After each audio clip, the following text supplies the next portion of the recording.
welcome to the Astra Real Estate channel where we talk about everything real estate related. So whether you're new here, whether you're coming back, whether you want to learn how to get into real estate as a side hustle, full-time gig, part-time gig, whatever you want, you've come to the right place. Appreciate you joining us today. By the title of the video and by what you're seeing behind me, we're going to be talking about wholesaling and what wholesaling is. So rather looking to make your first $10,000 in the next month or two, rather your family thinks you're a complete failure and you want to prove them wrong and make some more money, we're going to teach you everything you need to know about real estate, wholesaling, the whole 9 yards. Let's dive right into it.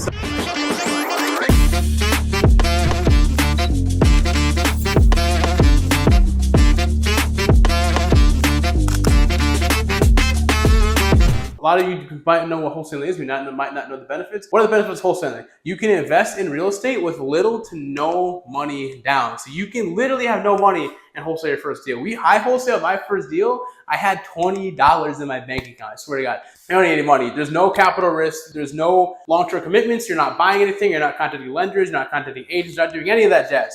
All you need is a phone, a pair of hands, some legs, and the will to learn and make yourself some money. So about our channel, in case you're wondering, we cover everything from wholesaling to buy and holds, Airbnbs, flips, the whole 9 yards. But wholesaling is your segue to get into anything I just said, including building a portfolio. If you want to be part of our journey, we are business partners. I'm 24, my partner's 22. And we've been in the business since we were both 19 years old. If you want to come along to our journey, feel free to like this video, give us a sub, and we'll take you along as we continue to build a portfolio and grow together. So why did you click this video and what brought you here? So you more than likely want to learn how to wholesale real estate. So in this guide, we're going to teach you everything step by step to get your first deal closed, everything you know. If at any point in the video you find that you want more information, you find that something you want to dive into more, say you've closed a couple deals and there's a couple parts that you're not too sure of or you need help with, every single thing is going to be in our bio. If you want to join our community where we really cover everything like in depth, if you want to join our exclusive community, the link's going to be below to do that. But hopefully we help you get some more deals under your belt and move the needle forward for you.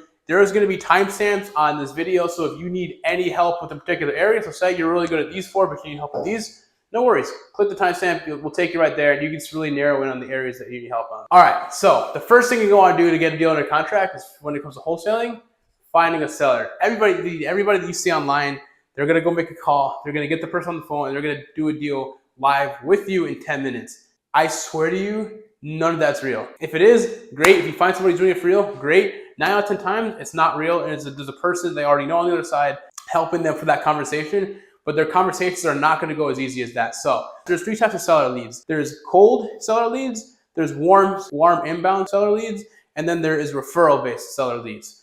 The 2 best that you're obviously the most closable are going to be warm and referral, because warm means they come to you, so it's a warm inbound lead. And then referrals are the ones that are referred to you by friends and family or anybody that you might know, whether that be your sphere of influence, your network, anything like that. So finding a seller, there's a bunch of tools you can use. The top tools that we use are going to be linked in the description. We use PropStream or we use Deal Machine to find lists and extract the data from those lists to then call them with our preferred dialer, which is batch dialer, get their information and then upload them to our CRM for then follow up with, or somebody on our team to follow up with, finish requalifying that lead, set an appointment, and go from there. Another clear-cut way of finding yourself a deal is going to be by door knocking. So many people have a fear of doing this. I used to have a fear of doing this. I'm not the most outgoing person. I'm pretty outgoing, but I'm not door-to-door sales outgoing. I couldn't go knock on your door and sell you a roof, but I can knock on your door and ask to buy your house. So overcoming the fear of doing that, overcoming the mental objection is one of the biggest things you can do to help yourself have greater success in this business. So overcoming the mental objections that you face is one of the best ways you're gonna have success in this business. It's really not that hard. A lot of the stuff that you do on a day-to-day is mental. If you can push yourself past that and go knock on somebody's door, especially if you see a crappy house, a lot of people send mailers, a lot of people will go skip trace them and cold call them, a lot of people will go send a postcard or like leave a door hanger. Not you. You're going to go knock on their door because that's the best way to guarantee that if they're home and if they answer, you've already beat 9 out of 10 people to the door. Because at the end of the day, people could be cold calling them, people could be sending them mail, people could be doing all these different things, but you are standing face to face with them in front of their house. No matter what the situation is, they're going to spill it all to you, especially if they have any interest in selling. Hey, listen, my name is Nick. I'm with Astra Properties. I'm a local investor. I just want to see if you've ever been interested in selling your property. They're either going to say yes or no. If they say yes, great. If they say no, okay, no worries. Any interest in the future? or if not, do you know anybody who might be looking to sell, so I can give them a call, or I can go knock on their door and see if they might be interested in selling. Either way, you could possibly get something out of that door that you just knocked. So finding a seller, I'm gonna write it down actually. All right, so I want to write this down. So the 3 ways of finding a seller, again, outbound, inbound, and referral.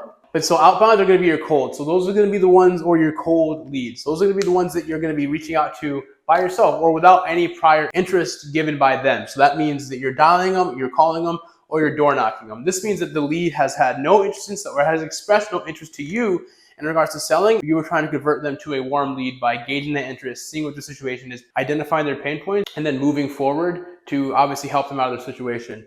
Inbound leads are mainly driven by ads. So if you say you're closed a couple deals, you have a website set up, and you're doing PPC Google ads, or you're doing paper lead type of ad-based systems, those are the leads that are actively looking to sell. They're warm and they're coming directly to you. The scary part with those leads is if they filled out a form on your website or they click your Google ad, they probably clicked your competitor's Google ad. So make sure if you get a warmer inbound lead, call that lead ASAP, because they're not going to wait. The first person to call is usually the first person they're going to go with. So that's the name of the game. Referrals are hot because your sphere or your network referred them to you. I think we've closed almost every single referral deal that we've ever gotten because they want to work with you. You met Tony over there, and Tony referred you to Stacy. Stacy's going to want to work with you because she really likes Tony. Tony really likes you, and that she's going to trust Tony because she's going to trust you because Tony trusts you, and they're already friends. So that's going to make it so much easier for you to get the deal. You're going to have no competition because they're not even going to be thinking about you going to your competition because they want to work with you directly. So these are the ways you're going to be finding a seller. If you want a more in-depth tutorial on how to go find sellers, again, check out our community. This is more of a broad overview of each step you need to do. Click the link below, join our community. We'll teach you everything you need to know, and so the people in our community. You have people to ask questions to, all that good jazz. So approach and you're open. So what do you say to a seller once you are face to face with them, once you are on the phone with them, once you're in any situation? We're not going to dive into what objections you're going to be facing. We're not going to dive into everything, how to open. There's a million different openings for a million different situations, right?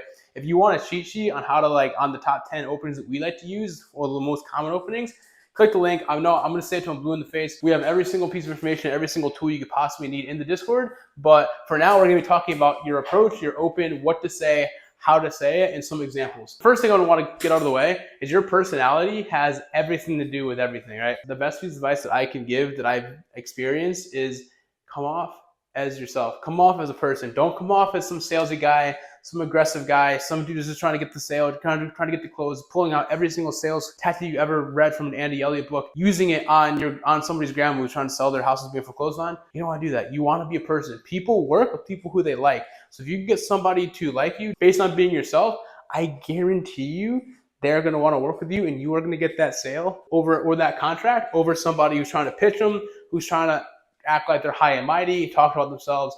One thing I've learned in this business, in my experience over the past 5 years that I've been doing, I've been in business since I was 19. I've been wholesaling since I was 21. I'm doing it for a minute. So one thing I learned after all the time I've been doing this is A, less is more, and B, don't make it about yourself. So for example, I used to be a realtor, I used to be a full-time agent, but I had a client one time, and we pulled to the property. She got out of the car, got out of mine. I didn't know anything about this property. I didn't know a lot about the business. I didn't know anything about anything really. And I was trying to upsell her on a property that I knew deep down, like just by looking at it, I didn't know what I was saying, and I was probably wrong. It wasn't as good as I was saying it was. And she looked at me, she was like, Nick, I understand you're trying to do your job, but not everything you're saying is true. You talk a lot. She goes, we both know this isn't how it's going to fit what I'm looking for, so let me just give you a word of advice. Less is more. That stuck with me to this day. Less is more. So I'll write that down just because I think it's extremely important.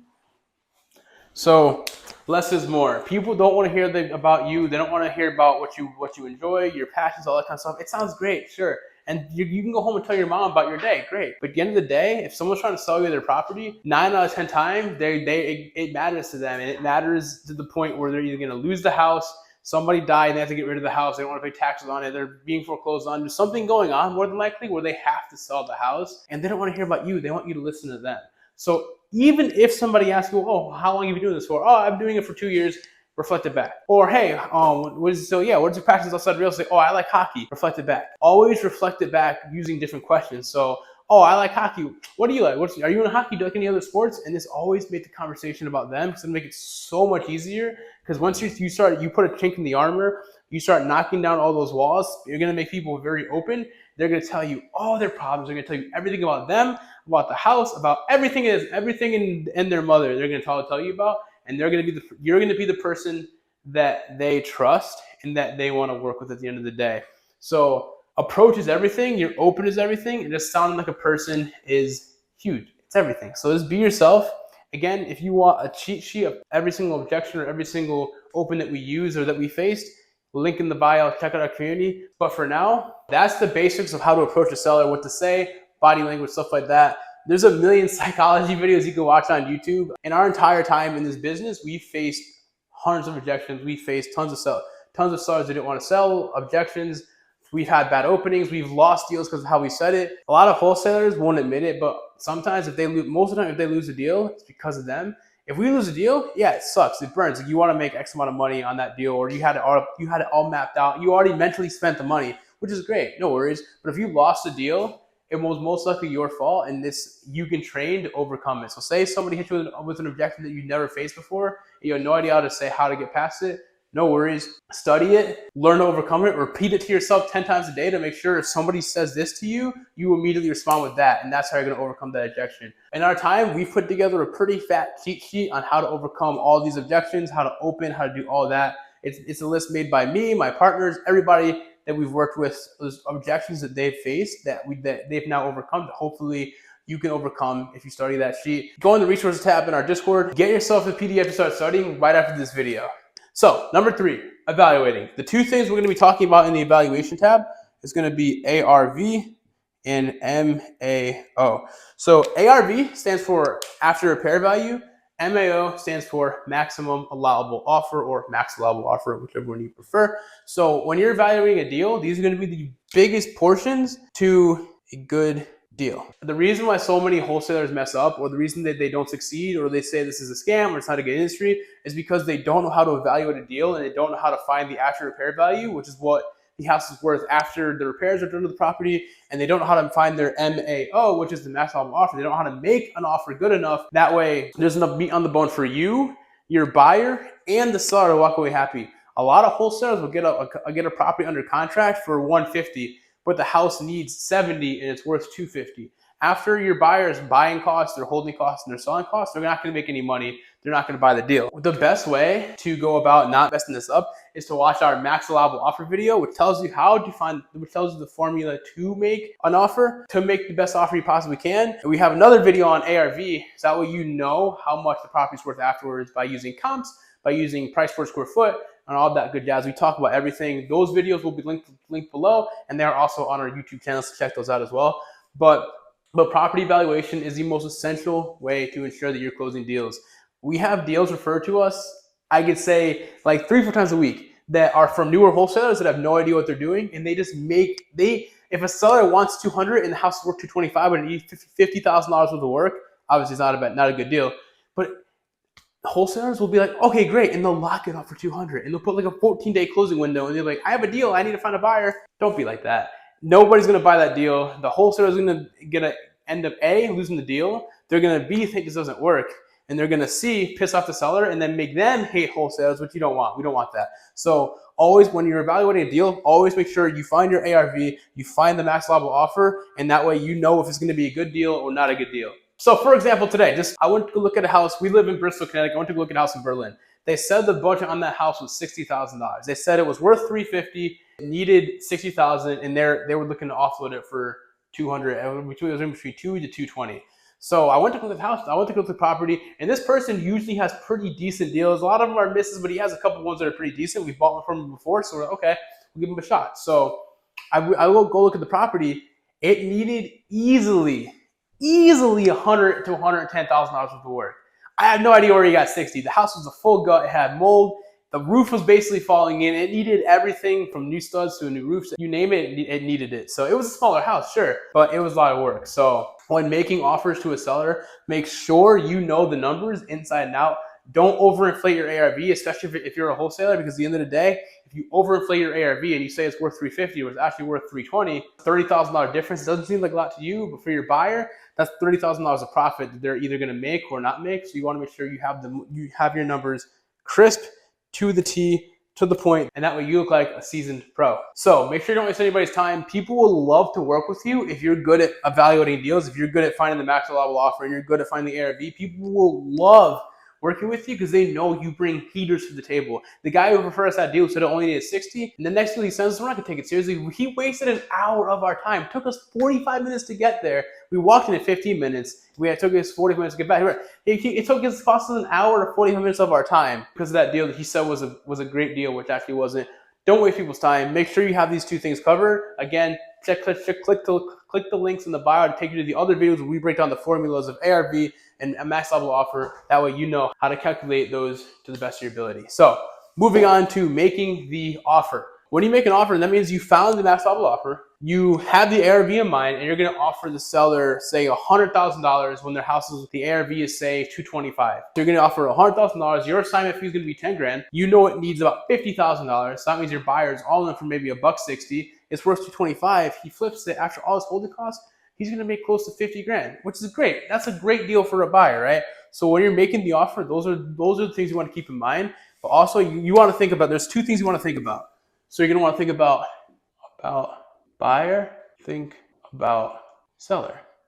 Don't get greedy. You want to think about your buyer, but you also want to think about your seller. So many wholesalers in this industry only think, okay, I'm trying to get the best deal for my buyer. I want to do X, Y, and Z. The good wholesalers, sure, perfectly fine. But you also want to make sure your seller is walking away with a comfortable amount, so that way they feel comfortable selling you the house. Because a lot of times wholesalers will make people uncomfortable offers, but the seller will still take it because they have no other choice. They need to close in 2 weeks. The wholesaler is going to make $50,000+ on the property.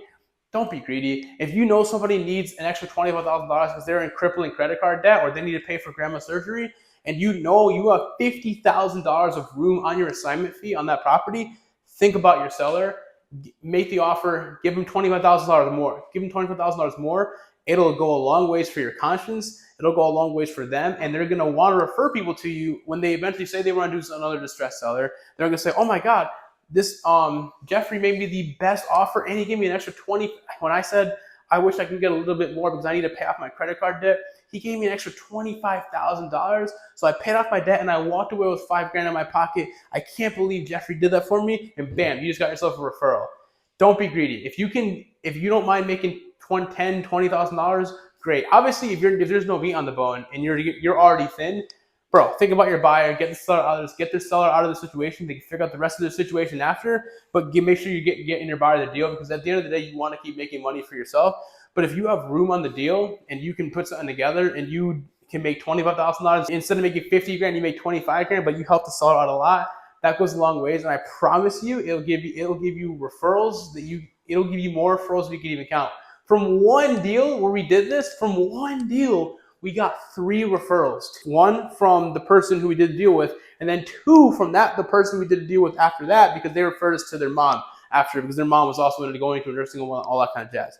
So think about the seller. It'll go a long ways. I promise you, you'll close more. It's good for your karma, good for your mental health and your conscience, and it'll go a long ways once you're getting referrals stacking in. So when you're making the offer, keep those things in mind. And the biggest thing, if you think as the wholesaler you're going to make more than your buyers are going to keep buying. At the end of the day, they're the ones who are investors. They most likely could take down multiple projects at the same time.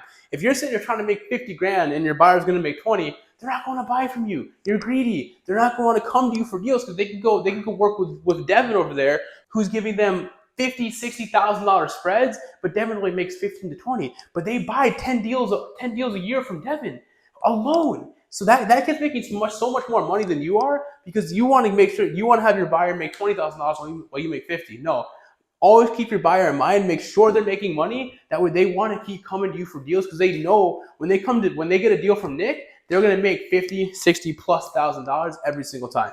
Moving on to signing the contract. At the end of the day, signing the contract is as simple as that. You get the seller to sign the contract, obviously, if they accept your offer. We have a bunch of little tips and tricks and tidbits that we cover in our community, where we talk about ways to get people to sign a contract, because at the end of the day, Some sellers might say, oh, I want my attorney to review. Oh, I need to review with my family. There's a million objections you can face. We're happy to cover it. For time's sake in this video, we're not going to do it. So we're just going to say you got the contract signed, and now you're going to be moving on to finding yourself some buyers. But say you don't have a contract. Say you want some contract samples. Say you want JV agreement samples, assignments, copies, all that kind of jazz. Say you're like, oh, that's great, Nick, but where do I get the contract from to sign? Well, contracts can be expensive. If you ask your attorney to draft a contract for you, he's going to charge you by an hour. It could get pricey if you don't have any money to invest. You can go to local meetups. You can ask other investors for their contracts, but usually if they have good contracts, they're going to want to charge you an arm and a leg for it. We always recommend go to your attorney, pay the money, get the contract. That way you know you're covered. If you don't want to do that, if you don't have any money, we do have proven contracts inside of our community. If you want access to it, we're more than happy to give that to you. We have contracts, we have JV agreements, we have assignment agreements, we have every single thing you're going to need, what we use ourselves and that are proven to work. So feel free to check that out as well. So now you got to find yourself some buyers. Where do you find buyers? Great question. So like I just said, networking events, buyers lists, and social media. Networking events are your best friend because we live in Connecticut, we go to at least 2 to 3 networking events a month just to keep our names out there, just to keep our people remember our faces. We see the same faces every time, but you're active in your community, and there's always new people in there. There's always new buyers, there's new wholesalers, there's new opportunities every single event. So going to these networking events is a great way to introduce yourself, especially as a new wholesaler. Start building your connections, start getting some more stuff done. We've done countless JVs and novations and just different type of partnerships based on people that we met at networking events. So I strongly advise it. And one of our best friends that me and my partner Marcos have made, we met at a networking event. Now we do business together. It's really cool. So networking events is an exceptional way to get your name out there and start building your list of buyers. Social media, join a Facebook group. Say you live in Delaware. You join Delaware investors, Delaware real estate, Delaware cash buyers, stuff like that. For example, we live in Connecticut. We use CT investors, CT real estate, CT wholesale, CT cash buyers. Everything you're going to need. If we have a deal and we don't have a buyer that wants it, no worries. We'll post it on Facebook. I promise you, if it's a good deal, you will find a buyer. There's always a buyer out there. There's money. There's millions of dollars, billions of dollars on social media at your fingertips. Go utilize your platforms. Go introduce yourself. Go join those groups. And that's a great way to get people to buy your deals. And if you don't sell the deal to somebody, at the end of the day, I guarantee you 15 people plus will drop their emails on your post, say that it wasn't a good deal, it didn't work, but you still sent the emails out to people. You just got a list of 15 more buyers and you got their email address for you to send them deals, which is great. Last but not least, buyers list. We had one of our assistants calling a buyers list of, I think it was 8,000 cash buyers in the past year in the state of Connecticut. And from that list, we got over 150 additional cash buyers inside of our buyers list that we can now email, we can now call, that we can now text information to when we get more deals. If you have time, or say you don't have an assistant, but you have time, pull a record off of PropStream link below. It's a great way to find cash buyers. Pull a list off of PropStream of all the cash buyers in your state in the past year, call them. Skip trace them, call them, get yourself out there. I promise you, you will find more cash buyers that you can add to a list.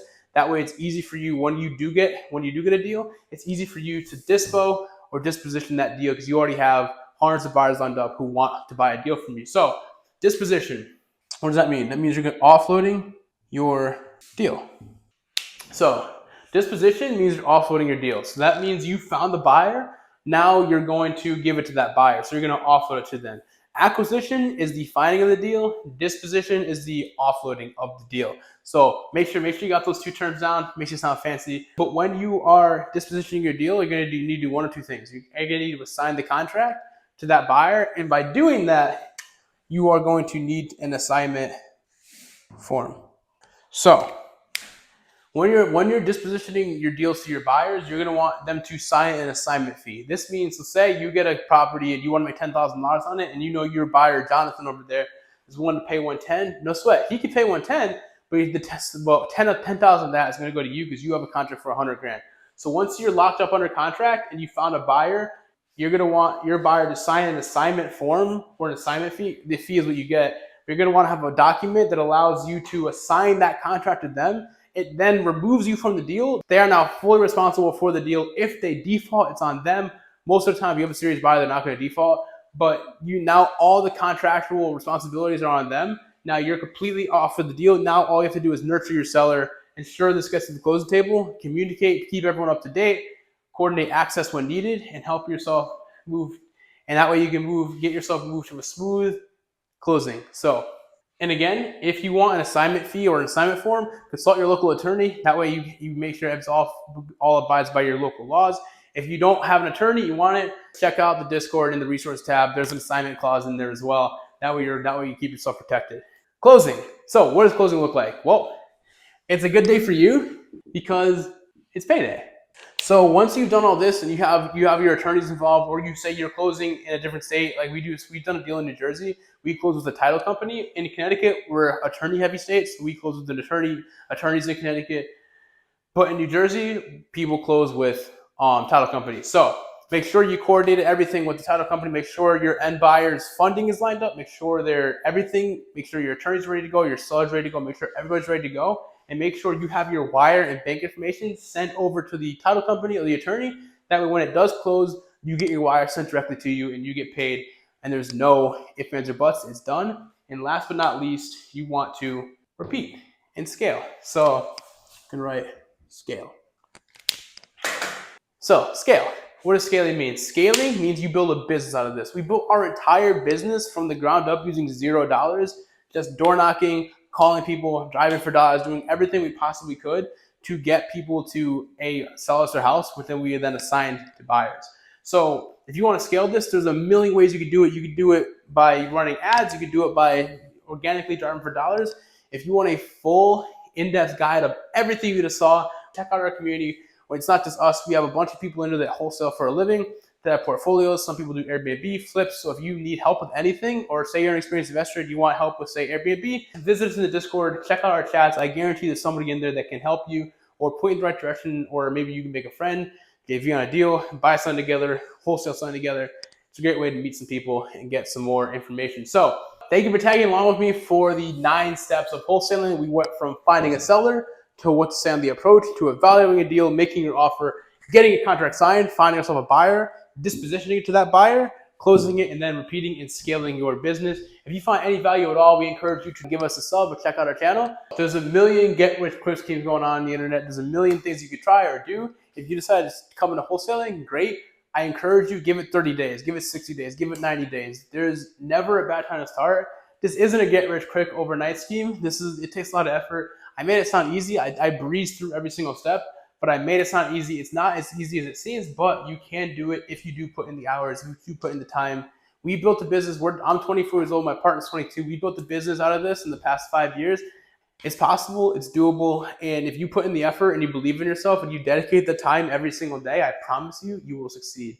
So we've worked with people who are complete beginners. We've worked with people who have closed hundreds of deals. There's millions of opportunities out there. There's millions of ways you can make money. You got to find a niche, stick to it, and don't give up. I will see you in the next video.